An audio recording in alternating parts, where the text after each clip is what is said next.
ओम नमः शिवाय। हर हर महादेव। स्वागत है आपका हमारे चैनल पर। आज के इस वीडियो में हम सुनाएंगे आपको शुक्रवार प्रदोष व्रत की कथा। प्रदोष का व्रत भगवान शिव को प्रसन्न करने के लिए किया जाने वाला सबसे उत्तम व्रत है। इस बार वैशाख मास के कृष्ण पक्ष का प्रदोष व्रत शुक्रवार अर्थात 25 अप्रैल 2025 को रखा जाएगा और शुक्रवार प्रदोष व्रत की कथा भी सुनी जाएगी। हमारे चैनल पर आपको सभी प्रकार की व्रत कथाएं सुनने को मिलेंगी, तो हमारे चैनल को सब्सक्राइब करके बेल आइकन पर प्रेस कर लीजिए और आज की कथा अच्छी लगे तो लाइक करके शेयर भी कर दीजिए। साथ ही कमेंट में हर हर महादेव लिखना बिल्कुल मत भूलिए। तो चलिए अब हम सुनते हैं शुक्रवार प्रदोष व्रत की कथा, लेकिन उससे पहले हम सुनेंगे भगवान शिव को त्रिपुरारी क्यों कहा जाता है। हम सभी जानते हैं कि भगवान शिव का एक नाम त्रिपुरारी भी है। त्रिपुरारी के नाम से हम पूछते भी हैं, परंतु क्यों पड़ा त्रिपुरारी नाम, इसकी कथा हम आज के इस वीडियो में सुनेंगे। तो चलिए शुरू करते हैं कथा। जिस प्रकार विश्वकर्मा को देवताओं का शिल्पकार या वास्तुकार कहा जाता है, उसी प्रकार मयासुर नाम के दैत्य को दैत्यों का शिल्पकार कहा जाता था। वह अत्यंत शक्तिशाली, विकराल और पापी दैत्य था। उसके समान क्रूर और बलशाली दैत्य कोई भी दूसरा नहीं था। हालांकि वह अनेक सिद्धियों का स्वामी था, परंतु वह निरंतर तप में लीन रहकर अपनी शक्ति में वृद्धि करता रहता था। एक बार इंद्र का वैभव और ऐश्वर्य देखकर उसके मन में भी स्वर्ग को पाने की लालसा उत्पन्न हो गई। इसके लिए उसने भगवान विष्णु को प्रसन्न करने का निश्चय कर लिया। उसने अनेक वर्षों तक निराहार रहकर कठोर तपस्या की। अंत में भगवान श्री विष्णु प्रकट होने के लिए विवश हो गए। उन्होंने मयासुर से वरदान मांगने को कहा। मयासुर स्तुति करते हुए बोला, भगवान, आप संसार के पालनहार हैं। आपके लिए कुछ भी असंभव नहीं है। यदि आप मेरी तपस्या से प्रसन्न हैं तो मुझे अमृत कुंड प्रदान करें। भगवान विष्णु जानते थे कि यदि मयासुर को अमृत कुंड मिल गए तो वह परम शक्तिशाली हो जाएगा। स्वयं वे भी उसके सामने शक्तिहीन हो जाएंगे। अतएव वे उसे समझाते हुए बोले, हे मयासुर, ब्रह्मा जी के नियम के अनुसार अमृत कुंड किसी के लिए भी सुलभ नहीं है। इसलिए इसके अलावा तुम अतुलनीय धन, दीर्घ आयु, दिव्य अस्त्र कुछ भी मांग सकते हो। वह बोला, नहीं भगवान, मुझे केवल अमृत कुंड ही चाहिए।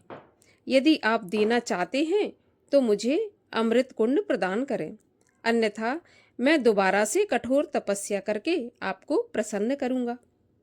मयासुर अपने निश्चय पर अड़ा रहा। भगवान श्री विष्णु ने मयासुर को अनेक प्रकार से समझाने का प्रयास किया, लेकिन सब व्यर्थ हो गया। अंत में उन्होंने तथास्तु कहकर उसे अमृत कुंड प्रदान कर दिए। मनोवांछित वरदान पाते ही मयासुर की प्रसन्नता का कोई ठिकाना नहीं रहा। संसार में वह सबसे शक्तिशाली दैत्य बन गया। शीघ्र ही उसने दैत्यों की विशाल सेना इकट्ठी करके स्वर्ग पर आक्रमण कर दिया।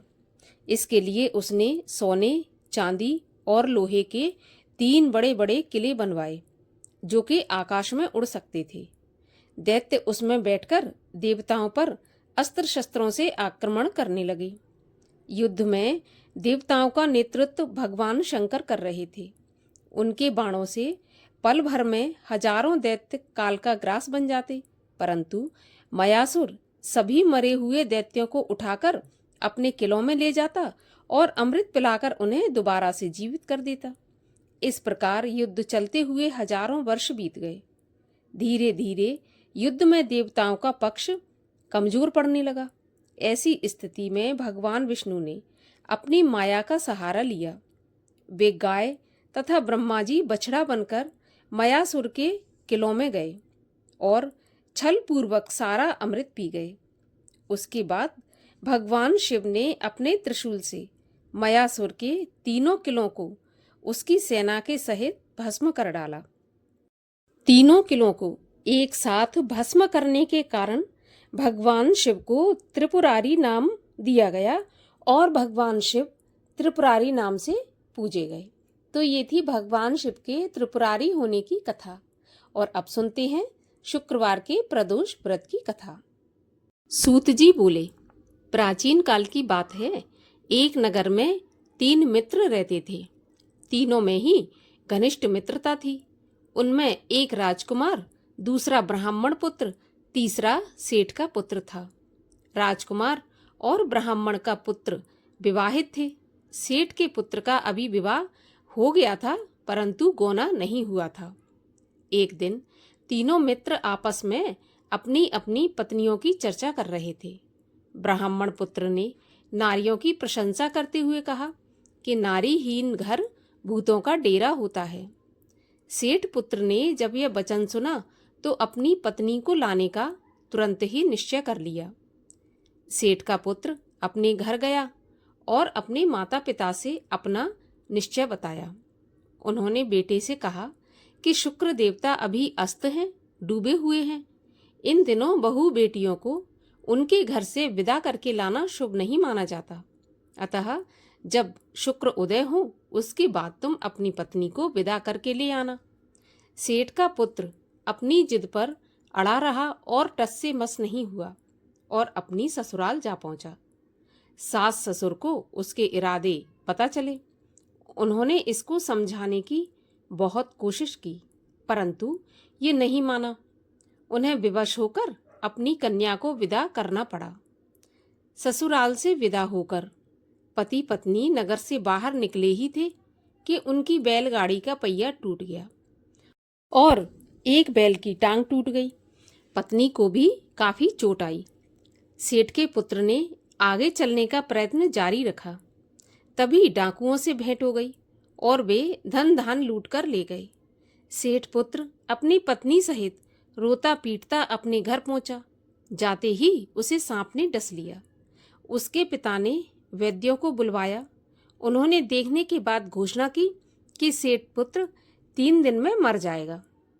उसी समय इस घटना का पता ब्राह्मण के पुत्र को लगा, जो कि सेठ के पुत्र का मित्र था। उसने सेठ से कहा कि आप अपने लड़के को पत्नी सहित बहू के घर वापस भेज दो। ये सारी बाधाएं इसलिए आई हैं कि आपका पुत्र शुक्र अस्त में पत्नी को विदा करके लाया है।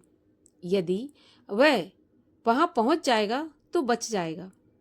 सेठ को ब्राह्मण पुत्र की बात जच गई और अपनी पुत्र वधू को वापस लौटा दिया। वहां पहुंचते ही सेठ पुत्र की हालत ठीक होने लगी। बाकी जीवन सुख आनंद पूर्वक व्यतीत किया और अंत में वह पति पत्नी दोनों स्वर्गलोक को विमान द्वारा गए। इस प्रकार शुक्रवार के प्रदोष व्रत की कथा का यहीं पर समापन होता है। और अब सुनते हैं भगवान शिव की आरती। ओम जय शिव ओमकारा स्वामी हर शिव ओमकारा ब्रह्मा विष्णु सदा शिव अर्धांगी धारा। ओम जय शिव ओमकारा एकानन चतुरानन पंचानन राजे हंसासन गरुणासन वृषभान साजे। ओम जय शिव ओमकारा 2 भुज 4 चतुर्भुज 10 भुज ते सोहे तीनों रूप निरखता त्रिभुवन जन मोहे। ओम जय शिव ओमकारा अक्षमाला वनमाला मुंडमाला धारी चंदन मृग मद सोहे भोले शुभकारी। ओम जय शिव ओमकारा श्वेतांबर पीतांबर बाघांबर अंगे सनकादिक ब्रह्मादिक भूतादिक संगे ओम जय शिव ओमकारा। करके मध्य कमंडल चक्र त्रिशूल धरता, जग करता जग भरता, जग पालन करता, ओम जय शिव ओमकारा। ब्रह्मा विष्णु सदा शिव जानत अविवेका, प्रणवाक्षर के मध्य ये तीनों एका, ओम जय शिव ओमकारा।